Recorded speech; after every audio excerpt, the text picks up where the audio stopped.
पाकिस्तान के एक एयरबेस पे कुछ नए अमेरिकन मेड्स एपीसीज को एक कार्गो प्लेन से अनलोड किया जा रहा है। इस प्लेन से गोला बारूद और कुछ आदमी निकल रहे थे। इसमें 6 F-104 fighter plane, 7 B-57 bombers और 300 कैरियर्स थे जो अनलोड हो रहे थे। अब ये इंफॉर्मेशन जब ऊपर पहुंचती है तो ये चीज पता चल जाती है कि यूएस अपने आर्म्स एम्बार्गो को तोड़ के पाकिस्तान को सीक्रेटली वेपन सप्लाई कर रहा है, जो कि इसको नहीं करना चाहिए था। और यही वो टाइम था जब इंडिया को समझ में आ गया था कि आगे पाकिस्तान कुछ बड़े स्टेप ले सकता है। तो इंडिया ने अपना फोकस और इन्वॉल्वमेंट ईस्ट पाकिस्तान यानी कि अभी का बांग्लादेश जो है उस पर कर दिया और इस वेपन सप्लाई को लेकर भी बैक चैनल से यूएस से डिस्कशन स्टार्ट किया। तो इधर ये सारी चीजें चल रही थी और ईयर 1970 आते आते RNAW के जो एजेंट्स थे वो लंदन में उन्होंने ठीक ठाक नेटवर्क अपना बना लिया था। तो इन्हीं इंडियन एजेंट्स में से एक एजेंट ऐसा था जो पाकिस्तान के डिप्लोमेट्स थे उनको फॉलो करता था, उनकी इंफॉर्मेशन गैदर करता था कि पाकिस्तान के अंदर जो इलेक्शन होने वाले हैं उससे पहले पाकिस्तान अपने ईस्ट पाकिस्तान के अंदर कुछ मिलिट्री एक्शन प्लान करने वाला है। ये इंफॉर्मेशन पहुंचते ही एनालाइज किया गया कि इस एक्शन से इंडिया की जो सिक्योरिटी है उसको खतरा है, इसलिए ईस्ट पाकिस्तान में इनको और ज्यादा इंटरवीन करना होगा, यानी कि दखल देना होगा। और फिर इसकी तैयारी इंडिया बहुत ही तेजी से शुरू कर देता है। आरएन काओ इंडिया और ईस्ट पाकिस्तान का जो बॉर्डर था, जो उस बॉर्डर पे टेक्निकल चेक पोस्ट बनाए गए थे, उनके नंबर्स बढ़ा देते हैं और वेस्ट और ईस्ट पाकिस्तान के हर कम्युनिकेशन को ट्रेस करते हैं, हर कम्युनिकेशन को इंटरसेप्ट करते हैं।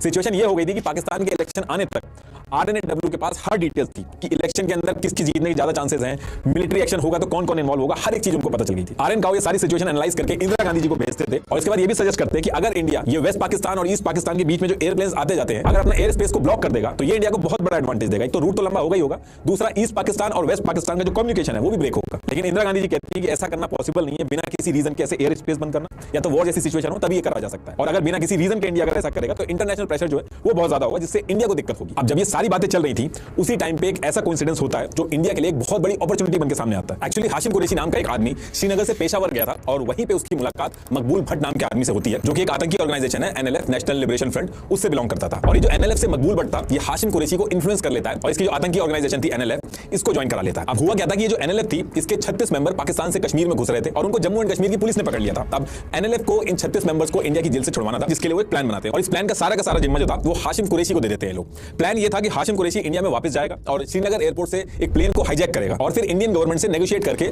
36 लोगों को छुड़वाया जाएगा। और एज पर प्लान NLF जो था वो हाशिम को ट्रेन करके इंडिया भेज देता है। अब जैसे ही हाशिम कुरैशी इंडिया में घुसता है इसको भी एजेंसीज पकड़ लेती हैं और ये खबर आरएन काओ के पास पहुंचती है। और जब हाशिम का इंटेरोगेशन होता है तो उसमें जो प्लेन को हाईजैक करके अपने 36 बंदे छुड़ाने का जो प्लान था, ये प्लान RNAW को पता चल जाता है। अब आरएन काओ जो थे इसको एक अपॉर्चुनिटी की तरह देखते हैं, वो हाशिम कुरैशी को कन्विंस कर लेते हैं और एक डबल एजेंट बना देते हैं और यहां से हाशिम कुरैशी जो था वो इंडिया के लिए काम करने लगता है। अब आरएन काओ का जो प्लान था उसमें हाशिम कुरैशी को कहा जाता है कि तुम इंडियन प्लेन को जैसे हाईजैक कर रहे थे उसको वैसे ही हाईजैक करना है आपको। ये प्लेन हाईजैक करके पाकिस्तान के लाहौर में ले जाना है और प्लेन के अंदर RNAW के एजेंट्स होंगे और इस प्लेन को पाकिस्तान में उतारने के बाद 36 लोगों को जेल से छुड़वाने की डिमांड करनी है और उसके साथ साथ एक चीज और करनी है, जुल्फिकार अली भुट्टो से मिलने की भी डिमांड रखनी है। और हाशिम कुरैशी एज पर प्लान 38 जनवरी 1971 को इंडिया से प्लेन हाईजैक करके लाहौर में प्लेन उतार देता है और फिर इसके बाद हाशिम की डिमांड के हिसाब से 1 Feb 1971 को जुल्फिकार अली भुट्टो इससे मिलने आते हैं। और जैसे ये मिलते हैं ये सारी फोटोज जो थी वो मीडिया में वायरल हो जाती हैं। ये है वो फेमस फोटो। अब इसके बाद इधर इंडिया में ऑल इंडिया रेडियो के अंदर इस हाईजैकिंग के बारे में अनाउंसमेंट करी जाती है और इसको इंडिया पे एक अटैक की तरह देखा जाता है और इसको एक खतरा बता के इंडिया पाकिस्तान के लिए जो एयर स्पेस था वो उसको बंद कर देता है। पाकिस्तान के ऊपर काफी प्रेशर पड़ता है ऑल ओवर वर्ल्ड से, लेकिन उसके बाद भी